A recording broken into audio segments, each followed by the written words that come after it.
Hey, what's up guys? It's your girl Jewel and welcome back to the channel. I am the creator of Jewellz Closette, which is a sewing and alterations business, and also the founder of Chalks and Cheeks, which is my slow fashion brand. Today we're going to be doing a tutorial on how I hem tailored male pants, and I just thought I'd take you along for the journey. So basically we're going to go through the materials that we need and then we're going to get into the tutorial. So first off, of course, you need your tailored piece of material. So this is a male pants, and I do have the marking already as to where it needs to fold or hem from. Tools you're going to need would be your tailor's chalk or your tailor whatever pencil, tailor's chalk, tailor's pencil. You definitely need an inch tape or measuring tape. You're going to need tailor scissors, you're going to need a ruler, you're going to need clips, or you're going to need pins. You also need thread that matches the color of the item, and you're going to need a needle. Because this is tailored pants, the goal is to make sure that at the end of tailoring everything, at the end of hemming everything, you want it to look sleek and professional. So as you can see right now, the hem of this pants, there is no visible threading or stitching on the outside. So this is what we're trying to accomplish. What I'm going to be showing you is how I have hem pants for quite a while now, and so persons hem pants differently. This is my method of getting these pants properly hemmed. Step one, I always like to measure the waist to the length of the pants. Take our measuring tape, we're going to put it at the waist measurement here, and we're going to measure all the way down to the hemline like this. So the length of this pants is 41 inches.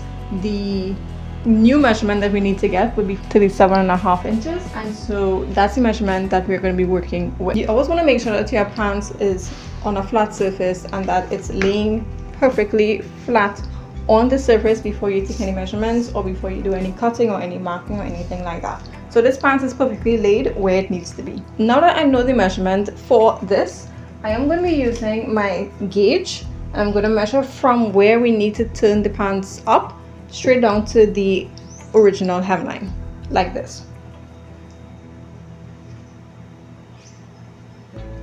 So it's about 3.5 inches that we have to take off in order to make this pants fit properly. The next step would be to turn the pants inside out, because we don't want to be doing anything on the right side of our pants. We are doing everything on the wrong side of the pants. We're going to just turn this inside out.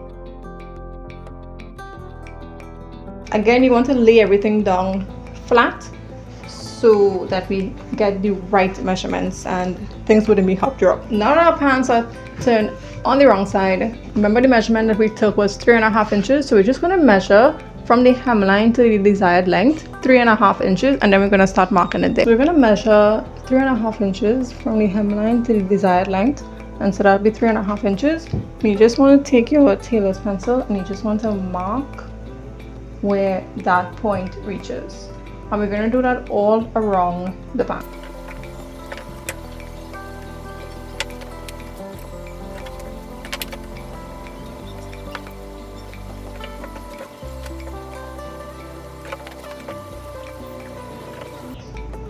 Okay, so now that our points are clearly marked throughout the entire hemline, just like this, now we want to measure how much was actually turned up on this hemline. This hemline was just turned once, so it was actually serged. As you can see, it was serged and then turned up once. So we're going to measure how much that was, and that's 1.5 inches of seam allowance being turned up here, which means that we have to measure 1.5 inches from the turn up line come down. So I'm going to take my 2-inch ruler and I'm going to measure 1.5 inches from the line come down, and then we're going to draw out that line. So basically this is the line that we're going to cut on, and then we're going to turn the fabric up. However, because I don't want to actually go onto the machine to stitch this, I am going to unpick this and we're going to bring it down at least 1/2 inch so we can turn and then turn it up. So I'll show you what I'm talking about. Most times I would just simply cut straight across here and use that as my gauge to turn up.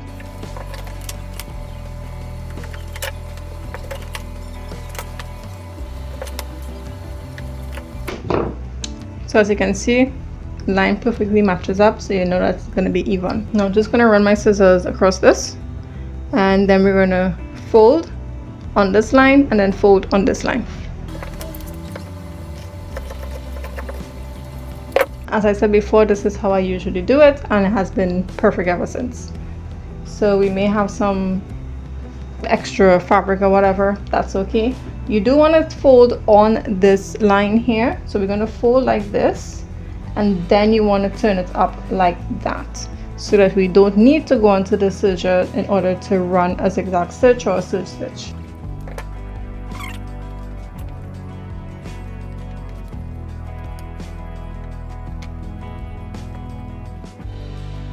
Again, the line perfectly matches all the way around, so we know it's going to be even.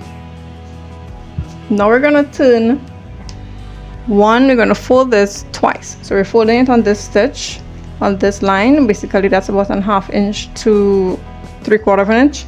And then we're going to fold it again on the actual place that we have it. So we're going to try that. So you want to fold it like this, and then you want to fold it in a grand way on the actual line that the hemline will be at. And just like that, you would have it like this. And then you want to take your pins, or you want to use clips, and you can just secure that in place like this.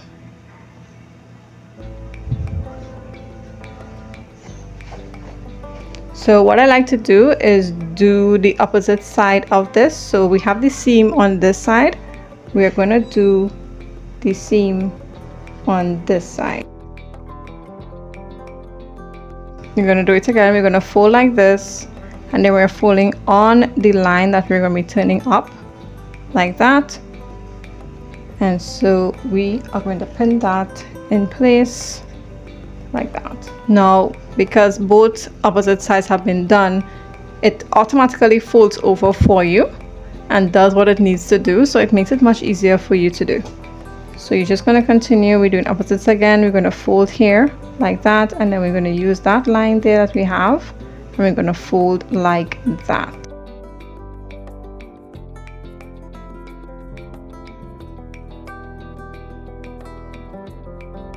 Let's do it again.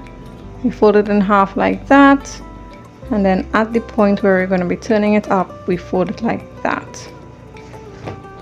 If it needs a little fluffing out or anything, don't be afraid to fluff it and do what you need to do, but make sure that at the end of it all, everything will be level the way it needs to be. So you're just going to crease that there, turn this like that, and we're going to pin that in place like that.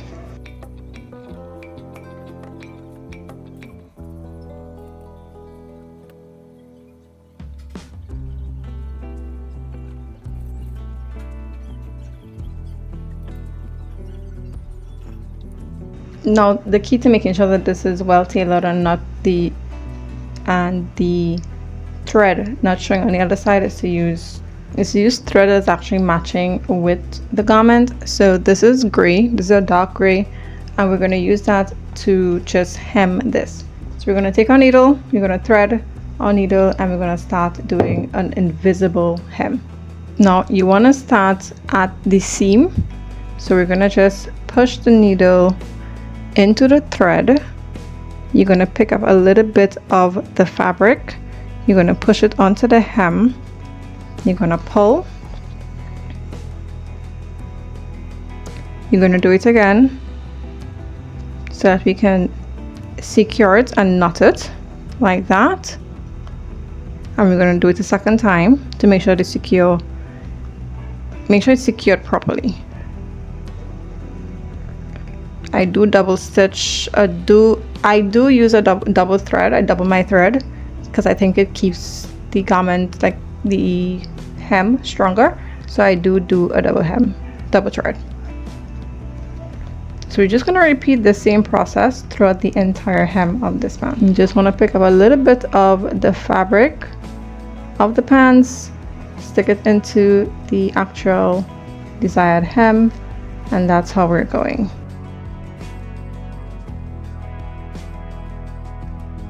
As you can see, you're not exactly seeing the thread that I am using, which means that if anything, like if you make like a mistake or you happen to stick your needle a little bit too far out onto the pants itself, it's actually not going to show up because of the color matching of the thread to the garment. Sometimes for me, I find using double thread is actually a pain because it tends to knot and stuff like that, and it just gets me really, really angry, and it probably takes longer than I'm supposed to actually take.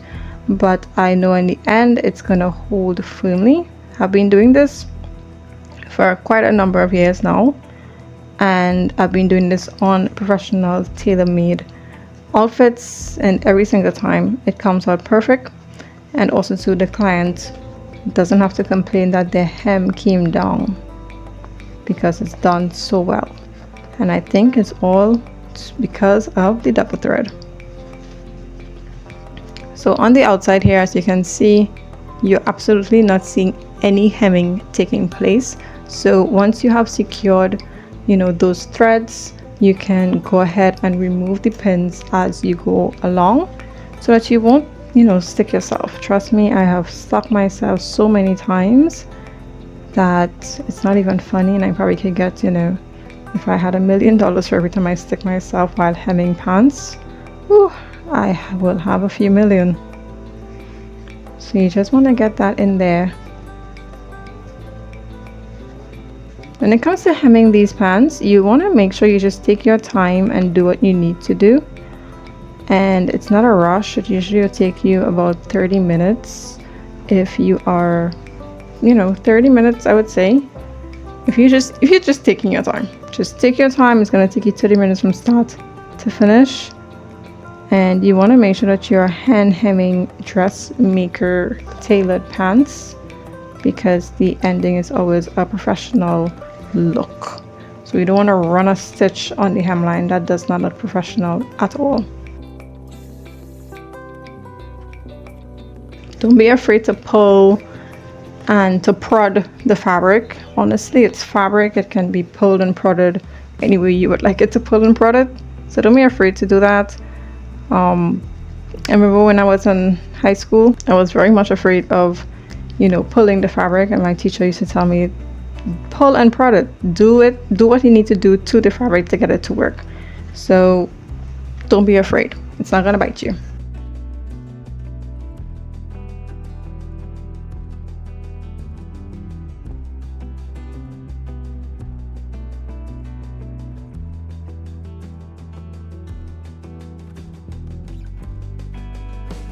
And I think we just made it.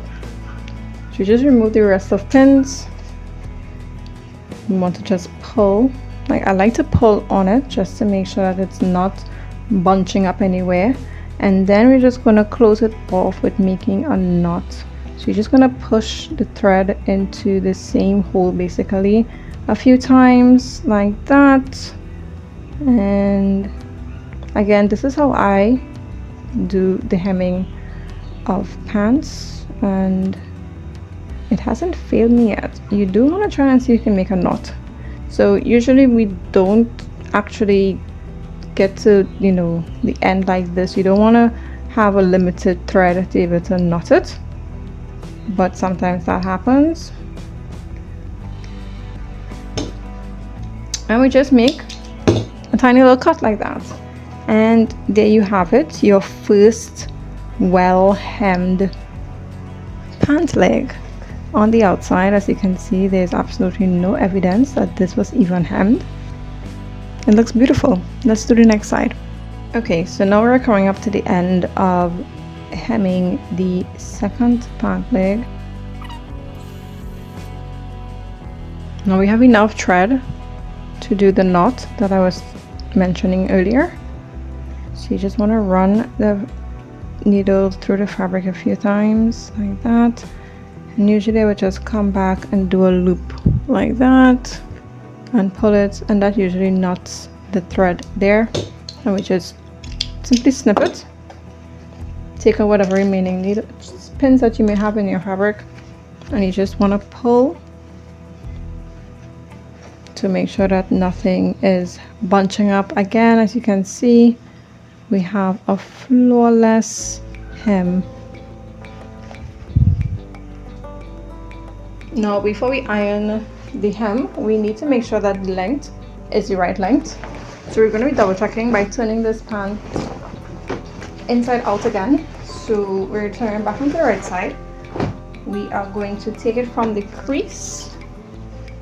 You just want to lay it down. You're laying it like this. You want to make sure that the waist measurement, everything is also laid properly. So it looks something like this.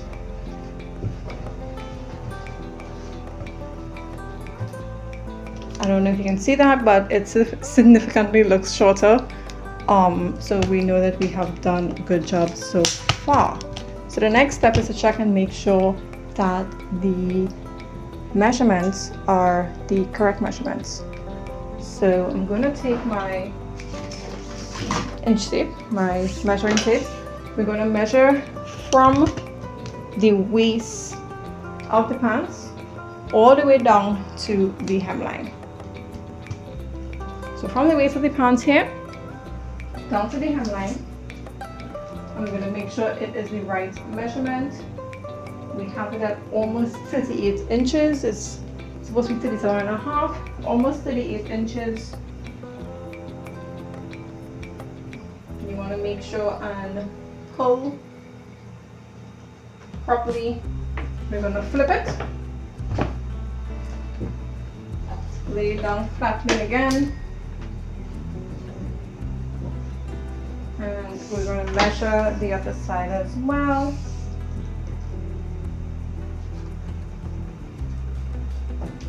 .38 inches. So now we're going to take this to the ironing board. So I'm going to lay this down on the ironing board like this. Normal way you would actually iron out the pants. So we're going to lay it like this, and we're going to start with the bottom layer. At first, I like to spray a little bit so that, yeah, because we need some steam, right? And we're going to rest the iron down on the hemline. This is considered pressing and not ironing your hemline. You want to press on the inside as well too, because we need this to lie down nice and flat. We don't need this kind of, it looks rounded there. We need it to be flat like the seam on this pant. So we're just going to make sure that we achieve that by pressing on the highest heat possible that can tolerate this kind of fabric. So once you're satisfied with how your pressing looks, I think I'm pretty satisfied with that. We're just going to press the next one. So you don't have to take the whole pants off. You can literally just do that. That's what I do. And we're going to again just steam it to make sure that it presses properly. And then we're just going to rest the iron upon the garment. Now at this point you can flip your pants onto the other side, and you can repeat the process just to make sure that it really presses properly and it's very satisfactory to you, or if you're doing it for a client, it's satisfactory to your client. So you just want to just keep pressing the hem. You want to do it with the second leg. Just keep pressing the hem. And I think this has been pressed pretty well, and now can be finished. And there you have it. So this pants is well hemmed and pressed as well. As you can see, we go back in there and you can not even recognize the stitches. There's no stitch line on the outside, and you can't even recognize the stitch line on the inside. For those who want to know, that's an invisible hem. So I did an invisible stitch. Basically, I think this is called a ladder stitch, I'm not too sure, but invisible stitch is where you cannot see the stitch on the outside of the hem. So that's what we did. This pants is fully pressed and fully ironed, and it is actually finished. And that's how you hem, or that's how I usually hem and tailor my pants that come into the studio. If you have any questions on this, or you want to see another tutorial on something else, please let me know, because I do a lot of adjustments on male, female, and children garments. And so if you want to see a tutorial on something else, you can always let me know and I'll be happy to film it for you. Thank you so much for watching this video, and I hope to see you guys in the next one.